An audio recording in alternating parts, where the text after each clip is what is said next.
Hello there, welcome to the Football Bloc. My name is Brandon. Today we're going to look ahead to the round of 16 of AFCON 2023, and I'm going to give you my predictions for each of the matches. So if that sounds interesting, let's hop right into it. One step beyond.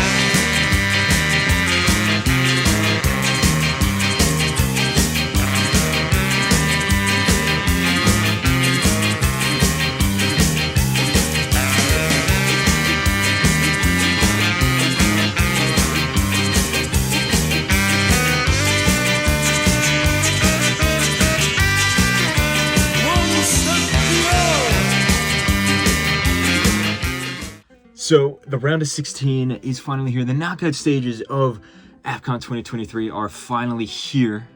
There's only a few teams left. There's only 16 teams left.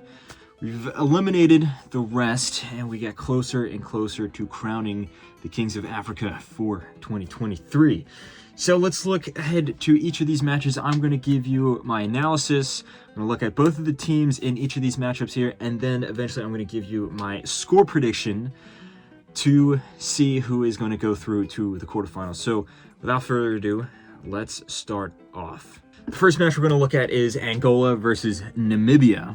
And I got to be honest, looking at both of these teams heading into the tournament, I did not expect either of them to make it this far. Both of these teams have earned their spot here, of course, but I think that if you look at the two teams, one of them has clearly been playing better than the other one, and that is Angola. Angola has been playing very well. Obviously, they topped their group in a very tough group, a group with Algeria in it. They started off their group stage with a 1-1 draw over Algeria, but then they ended up beating Mauritania 3-2. It was a very close game, but Angola was able to score 3 goals there.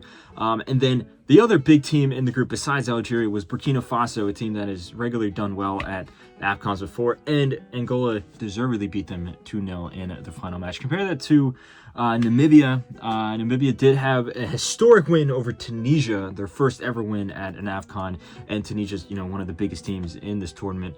But afterwards, their performances kind of dried up a little bit, and that's expected if you just look at the massive talent gap between Namibia and some of the other teams at this tournament. While Namibia did have that great and historic win over Tunisia, they did follow up that match with a 4-0 destruction by South Africa. So obviously, I don't think that Namibia is going to have as poor of a performance in this match here. I think that, obviously it's a knockout round. They're going to be a lot more focused. They might not be as fatigued as they were in that match either, but still, I think Angola is clearly the better team here. I'm going to say Angola wins 3-0. I don't think it's going to be a complete and total destruction of Namibia, but I do think Angola is going to be the convincingly better team. Next up, we have a monumental Titan clash-up. We have Cameroon going up against Nigeria, and this is a crazy matchup here, considering that both of these teams, you would have expected that they were going to top their group and then they wouldn't be facing each other in round of 16, but because both of them had relatively disappointing performances, at least performances below expectations, they find themselves here up against each other, meaning one of these big teams, one of these historic teams, both of these teams have won multiple AFCONs on, occasions in the past. One of these teams will be out before we even get to the quarterfinals.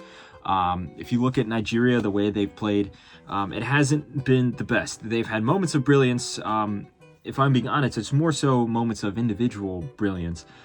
They have a very, very talented attack with tons of great players going forward. Victor Osimhen in particular, I think, has been very good this tournament. But then on the flip side, you look at their midfield, not super talented, and same thing with their defense. It has been a very kind of patchwork of a team, and they have won. They had pulled off some impressive victories, for example, when they beat the host Ivory Coast. But even in that game, the whole team was a little disjointed. It wasn't a really pieced together kind of performance. A lot of times just relying on the individual brilliance of the front line.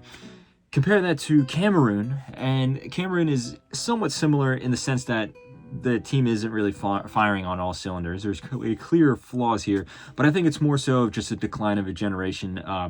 Cameroon obviously has had a great last few years. They were great at the last AFCON. I've talked about it before in these videos, how much of a fun team they were to watch. Obviously, they had a respectable performance at the World Cup a year ago, but a lot of those players that were integral parts of that machine, that the cogs in that machine are just kind of wearing down. These guys are getting old. They're not playing as well together. That spark is kind of gone. There still is a fighting spirit within this team, though. I will say that, though. It doesn't matter how bad they're playing. There still is a fighting spirit. You just look at their games so far in this group, the way that they've played. They have always found a way to at least have a foot in the door. For example, if you look at their last match, the 3-2 win over Gambia, that was a complete up and down game from an emotional point of view. Gambia was in the lead at one point. Cameroon tied it up. Cameroon was winning. Like it went and bounced all across the spectrum there. And I think because of that performance there, the morale victory that was, I think Cameroon will be taking that into this match here. And just because of how disjointed Nigeria is, I think also, I don't know, there's a lot of maybe the ego within the team in Nigeria is kind of playing against them. I think that Cameroon is going to pull off an upset here. I only say it's an upset because if you look at the performances heading into this match, Nigeria's had better performances, so you would expect that they'd be the favorite team. But these teams really, like, historically are very close in results and performances and star players and things like that. And then even now, it's not that much of a gap between the two. But I do think Cameroon's going to come out on top. I think Nigeria will score first. I'm going to say a goal from Osimhen. Then I think Cameroon's going to bounce back, as they have multiple times. And I think that there's going to be 2 goals from Karl Toko Ekambi. I think he's going to bring out that form that he had in 2021 and pop up with 2 goals. Maybe one of them is going to be late in the match to eliminate Nigeria 2-1. Next up, we have Equatorial Guinea versus Guinea. This is an interesting matchup because I think that Equatorial Guinea has actually been one of the best teams this tournament. At the very least, they have been one of the most fun teams to watch this tournament. You just look at Emilio Nsue. He's the top scorer of this tournament so far with 5 goals, including a hat-trick against Guinea-Bissau there. Very, very fun performances that this team has produced. It's going forward, they're amazing. They're super dynamic. They're just super explosive and electric. On the back end, though, they do tend to leak a few goals. Guinea, on the other hand, I think is a team that is probably around the upper tier in the mid-range of African teams. They're not in the top echelon, but they're not a bad team. They still have some star players. But I don't think we've seen Guinea necessarily punch above their weight so far this tournament. They've had some impressive results, or not necessarily impressive, but some good results. But I don't think that they can compete with just the energy that Equatorial Guinea is going to display here. Now, they're not going to be a pushover. I think they will get a goal. Like I said, Equatorial Guinea tends to, leak a few goals here and there. So I'm going to say Equatorial Guinea comes out on top 3-1. Next up, we have a great matchup. We have Egypt versus DR Congo. This is a game that realistically could go either way, just with how chaotic Egypt has been. This tournament, Egypt tied every single one of their games 2-2. In every single one of the games, they were losing at one point to Mozambique, to Ghana, and then finally to Cape Verde. Eventually, Egypt was able to tie it up in each of those games in dramatic fashion as well, and just sneak into the knockout round here.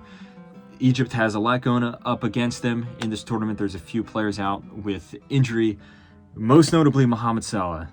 Not only the best team, or the best player in this team, but the best player in this entire tournament. One of the best players in the world. Absolute world-class player there. He is going to be out for this game, and he, depending on how far Egypt go in this tournament, he could miss the entire rest of the tournament, or if he does come back, it'll be in one of the last few games there.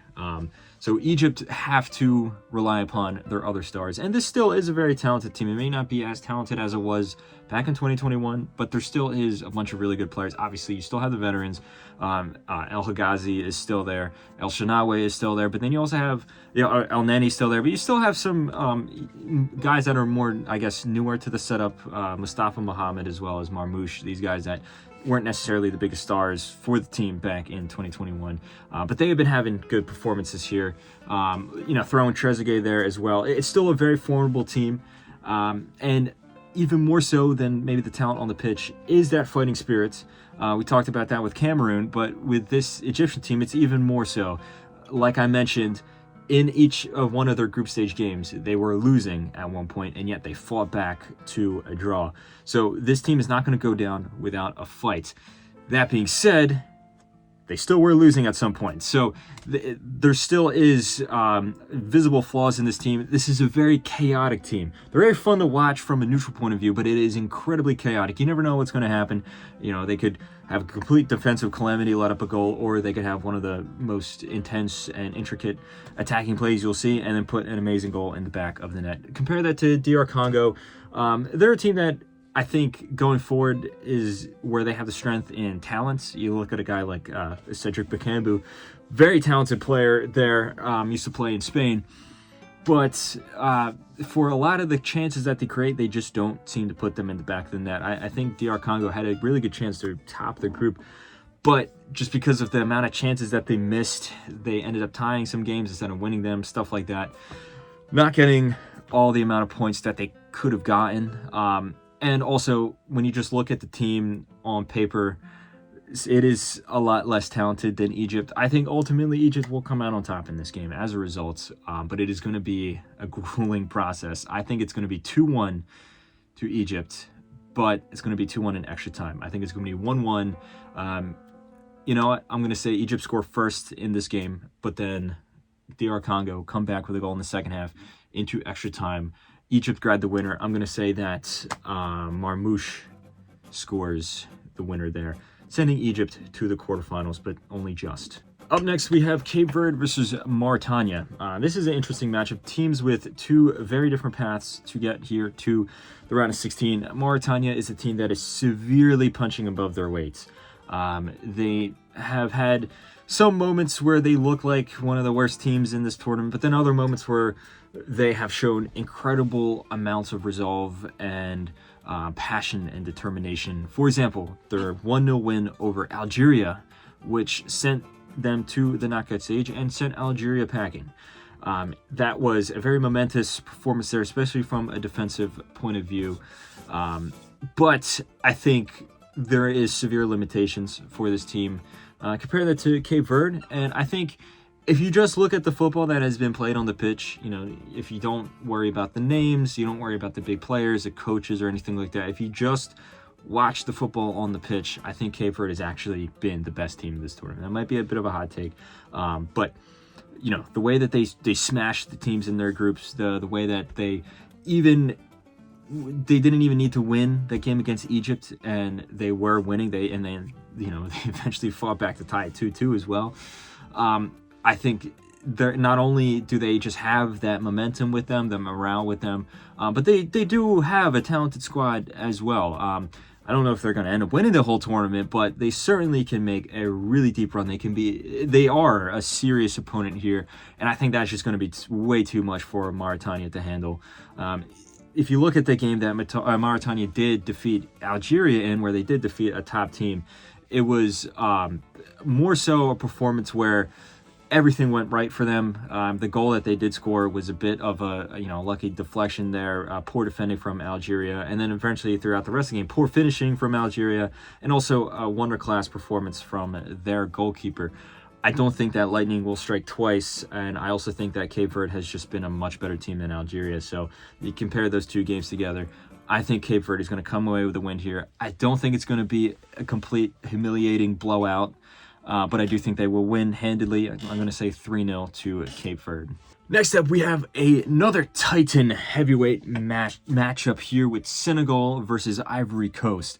Ivory Coast, the host of this tournament, has had a downward spiral of a tournament. They started off with a very good win over Guinea-Bissau, in my opinion. They followed that up with a loss over Nigeria.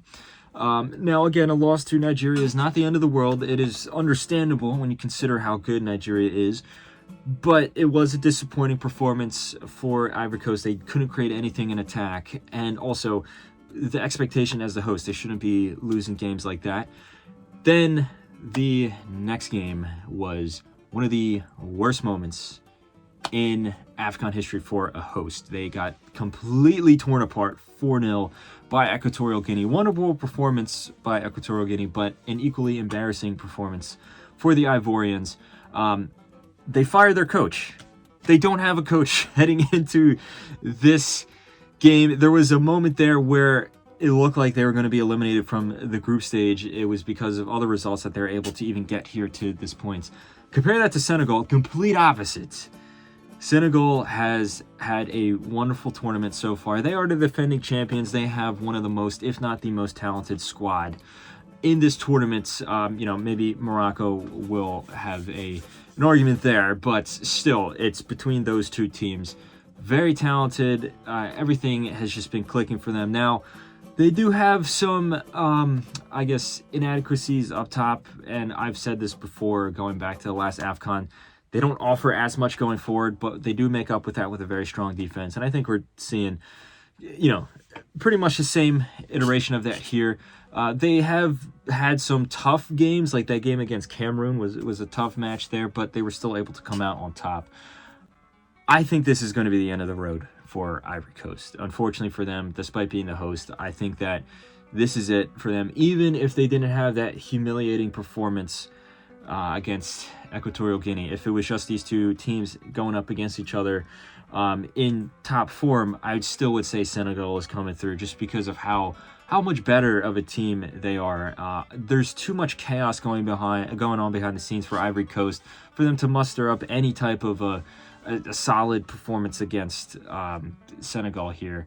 I'm going to say 4-1 to Senegal overall. I think that this is just going to be a smashing performance from them, and it is going to be a pretty harrowing defeat for the host nation here. Next up, we have Mali versus Burkina Faso. I think that this is going to be a really evenly matched game. I think both of these teams have just as much of a chance as the other team to go through at the expense of the other. I think that they are around the same level in terms of both talent and in terms of their performances so far. They've both had some ups and downs. I think if you look at, for example, Mali, when they went up against Tunisia, they tied 1-1, but that should have been an easy win for Mali when you consider how bad Tunisia played in that game, and especially when you consider how many chances that Mali spurred. Compare that to Burkina Faso. They did have some wins in their first few matches, but then they ended up losing in their last match to Angola, and they got deservedly beat there. So, like I said, both these teams have had some high moments, some low moments, and I think that's really going to balance out in this match here. And I think it's going to be a match that is neck and neck throughout the entirety of the duration here. I'm gonna say it's gonna go all the way to penalties. I think it's gonna be 1-1. It's gonna go to extra time. It's gonna go to penalties after still being tied. And just edging it, I think that Mali is gonna be the team that ends up going through. I think that Burkina Faso, I've said this before, they are a team that consistently does well in AFCONs. Obviously, they got to the semifinals last time around. They got to a final a few years back as well. But this year, I don't think they have it. I think that the spirit is still there, the culture is still there, that winning mentality is still there, but it's just missing a little bit of that cutting edge. So as a result, I think Mali is going to go through, but only just. In our last match we're going to look at, we have Morocco versus South Africa. Now, Morocco, besides Senegal, is the favorite going into this tournament, and also, like Senegal, they have shown up. They have played well. Their talented players have really shown off. They've had some really good performances. Everything looks to be okay. Now, there's a few hiccups, of course, that draw with DR Congo, but again, not the end of the world. It is a tournament. Tournament football can sometimes be a little wacky. Compare that to South Africa. they've had a very up and down performance here so far. Each three of their games were very different from each other. First of all, they lost to Mali. That got completely outplayed by Mali in the first match. Then they completely tore apart Namibia, 4-0. One of the most one-sided victories in this tournament. And then they tied Tunisia 0-0 in their last match. A very, very tense game. Very different performance, like I said, between each of these matches. So it'll be interesting to see what version of South Africa shows up here against Morocco. Similar to the Senegal-Ivory Coast game that I was talking about, though, I think even if South Africa show up in their tip-top shape, that still won't be enough to eliminate Morocco. I think Morocco is on they're on a momentum, a very fast-paced momentum right now. I think this Moroccan team can go very far in this tournament. So I think that they're going to beat South Africa 2-0. I think it's going to be a close game for parts of it, but in the end of the day, Morocco is going to come out on top with their superior talent and just the way that the team is put together. I'm going to say a goal from Hakimi after a good build-up play, and then a towering header from En-Nesyri to put the game to bed. So that has been all my predictions for AFCON 2023's round of 16. In summary, I'm going to say that Angola, Cameroon, Egypt, Equatorial Guinea, Cape Verde, Senegal, Morocco, and Mali are the teams going through to the quarterfinals.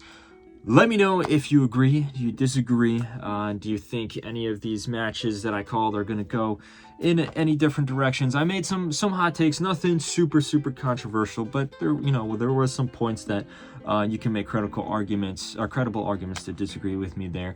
Let me know all your thoughts in the comment section below. Don't forget to like, comment, and subscribe. Share this video with a friend. Follow the Football Bloc on social media. But anyway, guys, my name is Brandon, and I hope you have a nice rest of your night. One step beyond.